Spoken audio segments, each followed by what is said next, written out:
You have had fun on our journey through the Term 1 topics, okay?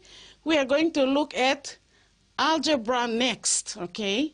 Now, you've been working out one equation at a time over the last 2 years, but I'm going to show you how to solve 2 equations at the same time. That should be interesting.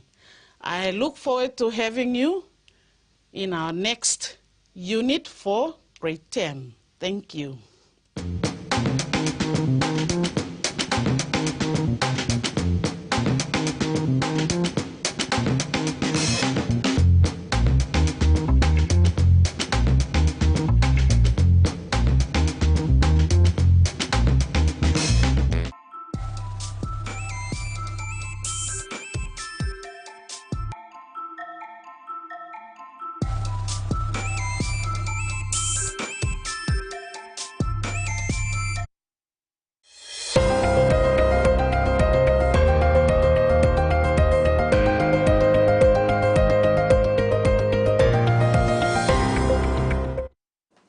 Hello, thanks for joining me for the Midday News.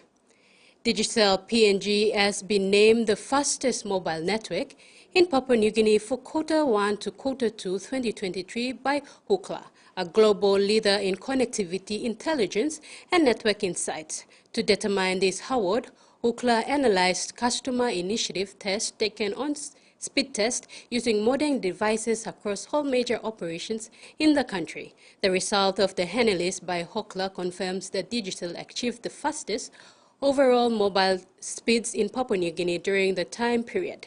Digicel PNG CEO Colin Stone expressed that this award is truly one of the great importance as it provides Digicel customers, both business and consumers, the confidence in their decision to choose Digicel.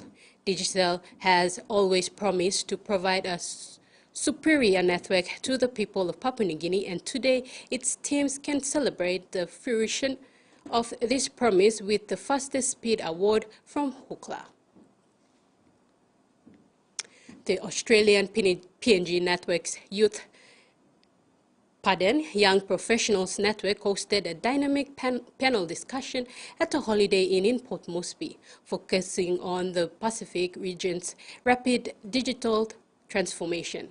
Keynote speaker Stephen Matamoi, Secretary of PNG's Department of Information and Communication Technology, emphasized innovation as the driving force behind progress. He highlighted strategic policies that lead to significant milestones and address internet accessibility dynamics, inclusivity, and the role of digital information in conflict mitigation were key themes. The event highlighted the collaboration between Australia and PNG to embrace digital transformation for progress and innovation. Coastal villages in East New Britain province have been encouraged to look after their beach fronts and refrain from throwing rubbish into the sea.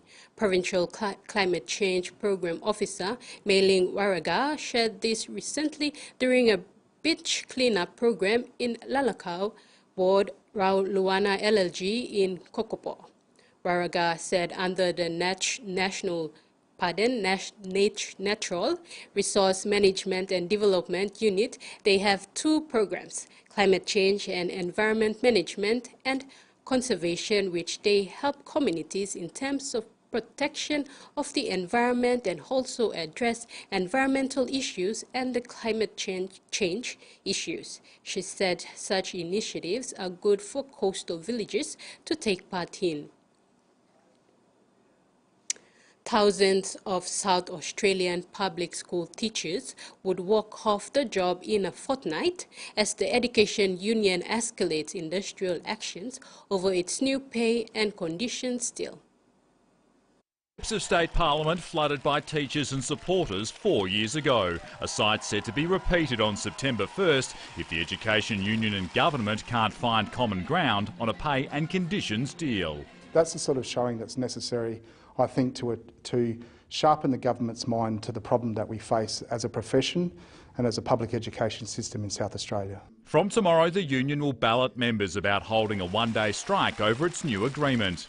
Andrew Gold says measures in the current government offer to mitigate ballooning teacher workloads, plus workforce attraction, retention and pay, are among the sticking points. What's on the table will see a continuation of the excessive workload and the poor levels of support for students that have been experienced already. The government has offered a 3% pay rise each year over 3 years. The AEU asked for 8.6% in the first year alone. These are dramatic increases with less hours in front of students. So we're disappointed. We'd like them to come back to the negotiating table. Teachers held multiple strikes under the former Liberal government during its last round of negotiations. These sorts of actions are damaging to cultures within schools. They tear school communities apart. So I think that the union, it's incumbent on the union to do everything they can to avoid that sort of industrial action. But the union claims John Gardner's successor as Minister, Blair Boyer, isn't the issue. I don't think the problem rests with the Minister. I think the problem rests with the Premier and the Treasurer. Our Premier is passionate about education. We're the Labor Party. We believe education is our only silver bullet. Parents won't know until the end of next week if the strike will happen. A coroner Heather says is worried a crackdown on crime and antisocial behaviour in the CBC could see First Nations people targeted, including some sleeping rough. Diane came to Adelaide from the APY lands to access services and be closer to family, but she found herself sleeping rough. This is a safe area, park. Before this, we was living in a street. Others seeking shelter in the Western Parklands don't feel as safe, especially at night. Because we had no choice, you had to do what you had to do to survive. David has been living without secure shelter for 5 years. Now he's accessing services at Edwards Park at a government-run hub. How many people do you think are seeking shelter here at the moment? We are in the 20s or so at this point in time, but those numbers fluctuate. The site offers health and social services and some basic provisions like tents and electricity. You might have a stable home somewhere else, but not in this place, not in this city. Then assisting people to access the services they need is really important. We're just trying to help the countrymen to try and really settle in the city.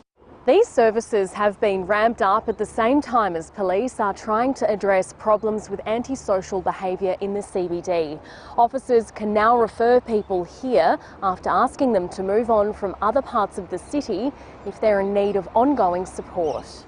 Ghana elder Jeffrey Newchurch says he wants to see a greater focus on long-term solutions rather than another short-term option for First Nations people experiencing disadvantage. He's also concerned stronger police powers around the CBD could disproportionately impact people gathering in the city or sleeping rough. This thing just sends a fear and a shiver down my people where, they'll be looking after their back. Police currently have the power to search and evict anyone within this area without reason. The laws will remain in place until October. Clearly it highlights a black-white issue. We don't want blacks in there, or we don't want, unhealthy people. We're very conscious of how we educate our staff. We're very conscious of the application of the declared public precinct because it doesn't apply to one group of people or one set of people. The DPP legislation applies to anyone. The Law Society agrees First Nations people experiencing social disadvantage could be among those most impacted under the expanded precinct. SA Police says it isn't keeping data on who's being searched and evicted. Any interaction with the police has the risk that it ends up in an interaction with the criminal justice system, which ultimately leads to imprisonment. The Attorney-General says no one has been imprisoned as a result of the expanded precinct laws. He says the government is spending $25 million on programs aimed at reducing Indigenous incarceration. Back home, Air New Guinea, the official airline sponsor of Fashion for Peace Runway 2023, hosted a grooming workshop for over 20 runway models. The event, scheduled for August 19 at Port Moresby Stanley venue, is organized by PNG Fashion and Design Week Limited, and New Guinea's cabin crew conducted the workshop, covering personal hygiene, deportment, uniforms, presentation, body languages, and makeup application. The aim was to empower models with skills that radiate styles, elegance, and a message of peace and unity on the runway. The event highlights New Guinea's commitment to cultural collaboration and shared values.